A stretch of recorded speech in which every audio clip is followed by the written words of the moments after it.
Avant d'acheter un nettoyeur de terrasse, regardez ceci. Vous envisagez d'acheter un nettoyeur de terrasse? Alors prenez 2 minutes avant de passer commande.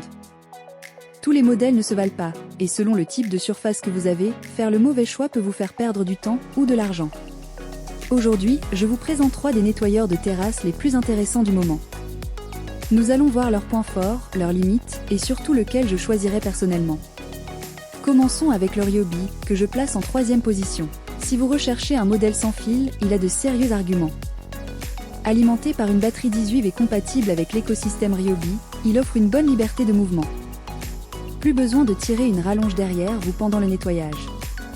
Sa brosse en nylon de 16,2 cm tourne jusqu'à 940 tours par minute, ce qui permet de décoller efficacement la mousse, la terre et les saletés. Le nylon est également plus doux qu'une brosse métallique, ce qui réduit les risques d'abîmer vos surfaces.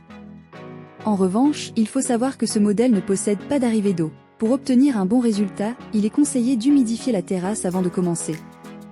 Autre point à garder en tête, sa vitesse est unique. Sur des matériaux plus fragiles comme le bois, cette puissance peut ne pas être idéale. Passons maintenant au modèle classé en 2e position, le Karcher PCL6. Ici, on change complètement d'approche. Ce modèle fonctionne sur secteur avec un câble de 5 mètres et mise avant tout sur l'efficacité. Sa grande force, ce sont ses 4 brosses en nylon qui tournent en sens inverse. Cette conception permet de décoller les saletés plus facilement tout en couvrant une largeur de nettoyage de 30 cm, soit presque le double de certains modèles concurrents. Autre avantage appréciable, il se raccorde directement à un tuyau d'arrosage. Pendant le nettoyage, l'eau est pulvérisée devant les brosses pour faciliter l'élimination des saletés et limiter la poussière. Son système autotracté compense en partie son poids, mais il reste plus encombrant qu'un modèle sans fil. Et bien sûr, il faudra toujours disposer d'une prise électrique à proximité. Enfin, voici celui que je place en 1re position, le Gardena Aqua Brush Patio. À mon avis, c'est le modèle le plus polyvalent de ce comparatif. Comme le Ryobi, il fonctionne sur batterie 18 V, ce qui offre une excellente liberté de déplacement. Mais il va plus loin grâce à sa vitesse de rotation réglable, de 350 à 1000 tours par minute. Pourquoi est-ce intéressant? Parce que vous pouvez adapter la puissance selon la surface à nettoyer.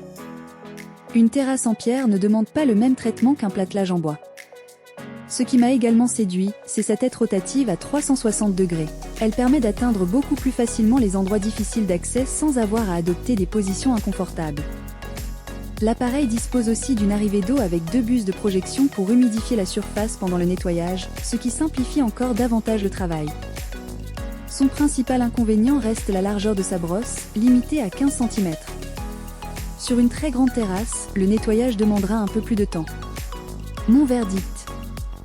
Si vous cherchez le meilleur compromis entre efficacité, confort d'utilisation et polyvalence, le Gardena Aqua Brush Patio est clairement celui que je privilégierais. Le Karcher PCL6 est une excellente alternative pour les grandes terrasses, à condition d'accepter les contraintes du fil électrique. Quant au Ryobi, il reste un très bon choix pour les surfaces dures comme le carrelage ou la pierre, mais il est un peu moins adapté si votre terrasse est en bois. Si vous souhaitez comparer leurs prix, consulter leurs caractéristiques complètes ou profiter des offres disponibles en ce moment sur Amazon, je vous ai laissé tous les liens dans la description de la vidéo.